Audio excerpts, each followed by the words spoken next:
Hold up, hold up, hold up.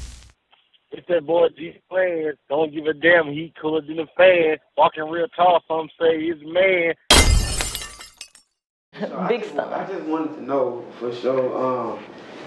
Speaking of New York, like y'all back. Like the city is back. The drill scene, like y'all. I mean, of course, shout to Chicago for starting that drill stuff, but New York, y'all done took it to a whole new level.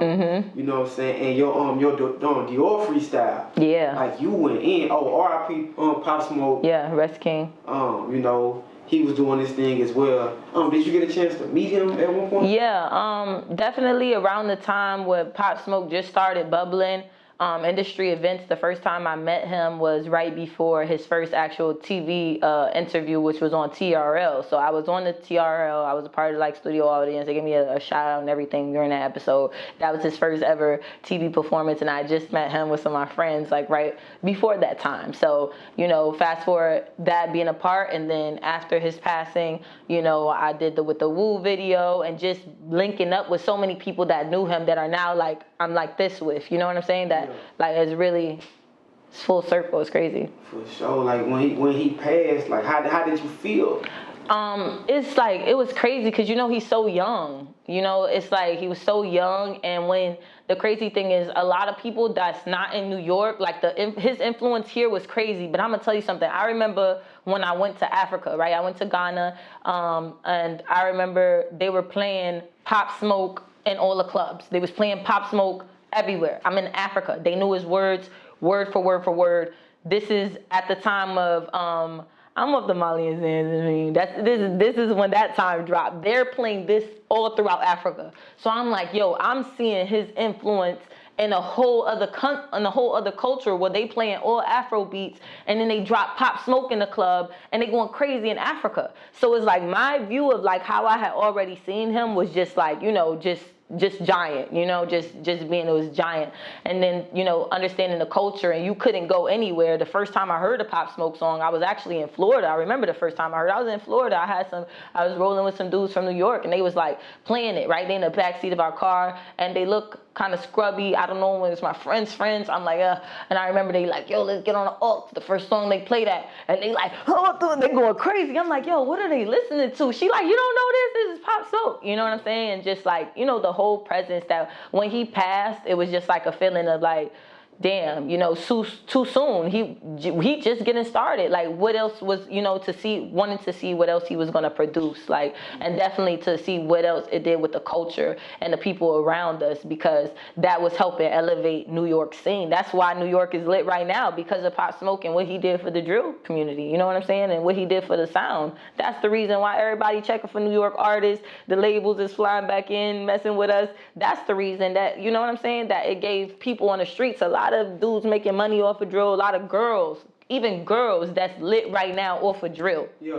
Speaking of other female artists such as yourself, put me on, put us on. Like what other female artists we need to be paying attention to right now, because the females need they shine. Yeah, definitely. The men always dominating stuff, but the women right now, women empowerment, everything.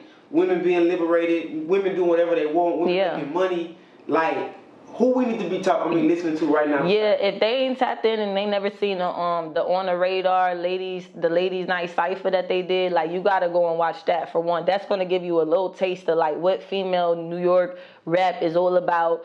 I feel like Lola Brooke, shout out to Lola Brooke, Kaya Baby, Connie Diamond, Billy C, K Goddess, like Steph G. We just did a song, you know what I'm saying? Big Dogg out right now with me and K Goddess. There's so many females that's like really heavily moving and that can actually spit, and it's just body and shit right now. Like, yeah. And me, of course. I'm right there. Speaking of that, K Dogg. Like how did that record come about? I see, views going up on it. It dropped like 3 months ago. I see. How did that record come about? Crazy thing is, when I first started rapping, I started touring. I met my first management team, and then I immediately dropped my first record on tour.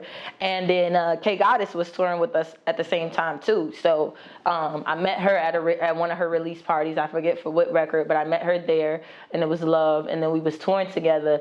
And then it's like, okay, she's really big in this drill community, you know what I'm saying? And it was just like, yo, we gotta cook up, we gotta do something.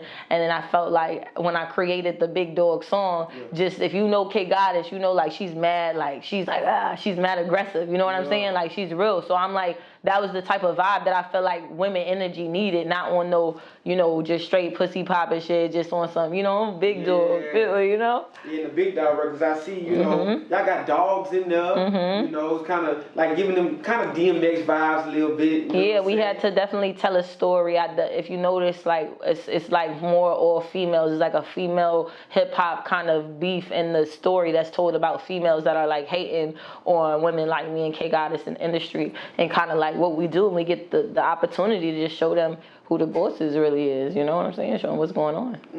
Straight up, I get it. One thing too, you know, I was talking earlier. We was just talking, running it, you know, and I was like, man, DJ Self on your page?